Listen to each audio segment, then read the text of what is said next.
আজ মহাষষ্ঠী। দেবী দুর্গার মর্তে আগমনের মধ্য দিয়ে শুরু হলো শারদীয় দুর্গোৎসবের।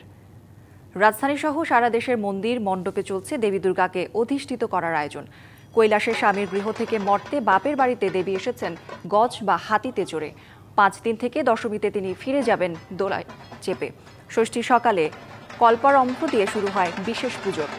এছাড়াও বোধনের পরে থাকে অধিবাস, আমন্ত্রণের পর্ব।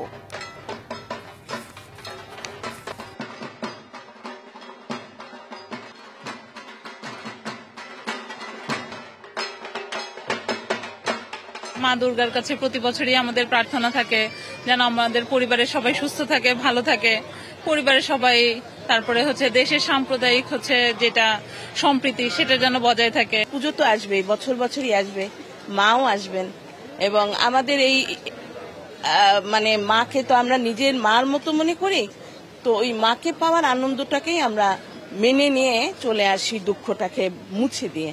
প্রত্যেকেই মার কাছে প্রার্থনা করি যে আমরা যেন সারা বছরই ভালো থাকতে পারি, যে যেখানে আছে সবাই যেন ভালো থাকে। মহাষষ্ঠী দিয়ে শুরু হলো শারদীয় দুর্গাপূজা। ভক্তের ভক্তি, নিষ্ঠা ও পূজার আনুষ্ঠানিকতায় মাতৃরূপে দেবী দুর্গা অধিষ্ঠিত হবেন মণ্ডপে মণ্ডপে। বিস্তারিত জানাতে রাজধানী ঢাকেশ্বরী মন্দির থেকে যুক্ত হচ্ছেন সহকর্মী সুলতানা স্বর্ণা। স্বর্ণা, মহাষষ্ঠীর আচার আনুষ্ঠানিকতা শুরু হলো কিনা এবং কেমন দেখছেন সার্বিক প্রস্তুতি জানাবেন। কৌরি, আসলে প্রথমেই জানাতে চাই ষষ্ঠীর শুভেচ্ছা এবং তার পাশাপাশি আমরা কিন্তু বর্তমানে অবস্থান করছি ঢাকেশ্বরী মন্দিরে এবং ঢাকেশ্বরী মন্দিরে সকাল থেকেই ষষ্ঠীর যে আনুষ্ঠানিকতা ছিল সেই আনুষ্ঠানিকতা কিন্তু শুরু হয়েছে এবং কিছুক্ষণ আগে কিন্তু কল্পারম্ভ পুজো যেটি শুরু হয়েছিল সেটি কিন্তু এখন শেষ হয়েছে এবং কল্পারম্ভ পুজোর মাধ্যমেই কিন্তু দেবী দুর্গার যে আমন্ত্রণ, সেই আমন্ত্রণের পর্ব কিন্তু এরই মধ্যে শেষ হয়েছে এবং বর্তমানে কিন্তু সেই দেবীর আমন্ত্রণ জানানোর সর্বশেষ আসলে আজকের যে অংশটি রয়েছে কল্পারম্ভ পুজোর সেটি শুরু হচ্ছে এবং তারপরেই পুষ্পাঞ্জলি এবং তার কিছুক্ষণের মধ্যেই কিন্তু দেবীর যে প্রতিমা রয়েছে সেই প্রতিমা আজ উন্মোচিত হবে সকল ভক্ত অনুরাগীর জন্য। তারা আজ কিন্তু দেবীকে দর্শন করতে পারবেন এবং এই কল্পারম্ভ পূজার মাধ্যমেই কিন্তু আসলে বলা হয় রামচন্দ্র কিন্তু অকাল সময় অর্থাৎ এই অসময়ে তিনি দেবী দুর্গাকে জাগিয়ে তুলেছিলেন বলেই কিন্তু এই অকাল বোধনের যে পুজোটি রয়েছে সেই পুজোটি অনুষ্ঠিত হয়। নায়াসিনামাইড ও স্যালিসাইলিক সমৃদ্ধ লিলি ফেস ওয়াশ যা ফেসের ডেড স্কিন সেল দূর করে দেয় দ্বিগুণ ফাস্টার ব্রাইটেনিং। এবং এই পুজোর মাধ্যমে আজ ষষ্ঠীর মাধ্যমেই কিন্তু আগামী 5 দিনের যে পুজোর আনুষ্ঠানিকতা রয়েছে সেই আনুষ্ঠানিকতা কিন্তু শুরু হচ্ছে এবং তার পাশাপাশি আসলে যুক্ত করতে চাই এবার দেবী দুর্গা আসছেন গজে চড়ে, যার অর্থ কিন্তু বলা হয় যে তিনি গজে করে আসলে বসুন্ধরা এবং পৃথিবী ফুলে ফলে এবং ফসলে সমৃদ্ধ থাকবে এবং তার পাশাপাশি দেবী এবার যাচ্ছেন দোলায়, তাই কিন্তু কিছুটা অশনি, কিছুটা সংকটের কথা থাকলেও বলা কিন্তু হচ্ছে সেই সংকট এবং সেই অশুভ সকল কিছুই কিন্তু যারা সমাজে আসলে অস্বস্তি সৃষ্টি করে তাদের ক্ষেত্রে যাবে, সকলের ক্ষেত্রে নয় এবং যা কিছু শুভ সকল কিছু নিয়েই দেবী আসছেন এবং কিছুক্ষণের মধ্যেই কিন্তু মৃন্ময়ীকে আমরা চিন্ময়ী রূপে দেখতে পারবো, অর্থাৎ দেবীর চক্ষুদানের পরের যে আনুষ্ঠানিকতা রয়েছে সেই সকল আনুষ্ঠানিকতার পরে কিন্তু ধারণা করা হয় এবং বলাও হয় যে দেবীর প্রাণ প্রতিষ্ঠার যে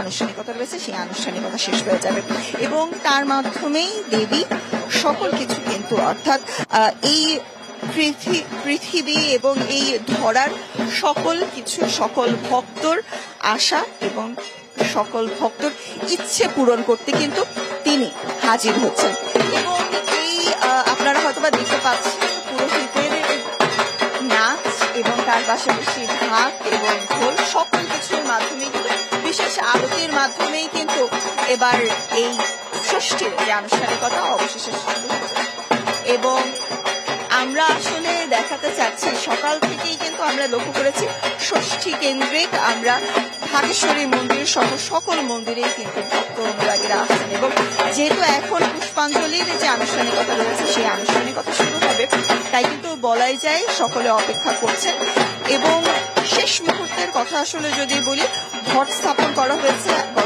সেই মহালয়ার দিন এবং সেই ঘট পুজোর মাধ্যমে কিন্তু আজ সকাল থেকে কল্পারম্ভের যে আনুষ্ঠানিকতা ছিল সেই সকল আনুষ্ঠানিকতা শুরু হয়েছে। এবং তার পাশাপাশি আপনারা কিন্তু লক্ষ্য করতে পারছেন যে নাচ গান, উলুধ্বনি, সাঁতারের বই সকল কিছুই কিন্তু রয়েছে আজকের এই পুজোয়। এবং দেবীকে আবাহন করতে, দেবীকে আমন্ত্রণ জানাতে, দেবীকে এই ধরায় নিয়ে আসার সকল প্রস্তুতি কিন্তু এরই মধ্যে সম্পন্ন হয়েছে এবং সকল আনুষ্ঠানিকতা কিন্তু চলছে। পুষ্পাঞ্জলির আনুষ্ঠানিকতা শুরু হচ্ছে কিছুক্ষণের মধ্যেই এবং দেবীকে আগমন জানানোর, আমন্ত্রণ জানানোর যে সকল আনুষ্ঠানিকতা আমরা কিন্তু সেগুলো লক্ষ্য করতে পারছি ঢাকেশ্বরী মন্দিরের বেলতলায়।